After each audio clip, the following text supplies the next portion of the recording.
Lumalagablab na apoy mula sa isang gusali ng Limsat TESDA sa Barangay Poblasyon sa Asingan, Pangasinan ang umalarma sa mga residente pasado alas 8:50 kagabi. Tinupok nito ang 8 sa 11 mga classrooms ng gusali. Sa lakas ng apoy, tumulong na rin ang ilang residente sa mga bombero para sa pag-apulan nito. Hindi pa naman matiyak ng BFP ang pinagmulan ng sunog.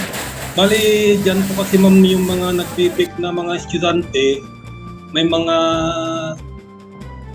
LPG po siya, tapos may mga stockpile din po ng mga papel. Bali ma'am, tinitignan po natin yung mga electrical, tapos yung, kasi nga dito po sila nagluluto, nagbibake, tinitignan po din po natin yung mga LPG nila. Kung nagkaroon man sila ng leak or ano pa man, basta lahat po ng anggulo, titignan po namin. Wala nga. Umabot sa ikatatlong alarma ang BFP. Alas 11:07 na ng gabi na ideklara ang fire out. Aabot sa 9 na milyong piso ang naitalang danyos ng sunog. Wala namang nasaktan sa naturang insidente.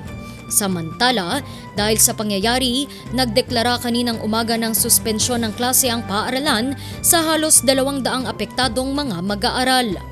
Nandun lahat yung mga training equipments namin, mga tools, facilities na hindi na namin talagang nagawang mailabas pa kasi talagang very risky na po ma'am, kaya gano'n.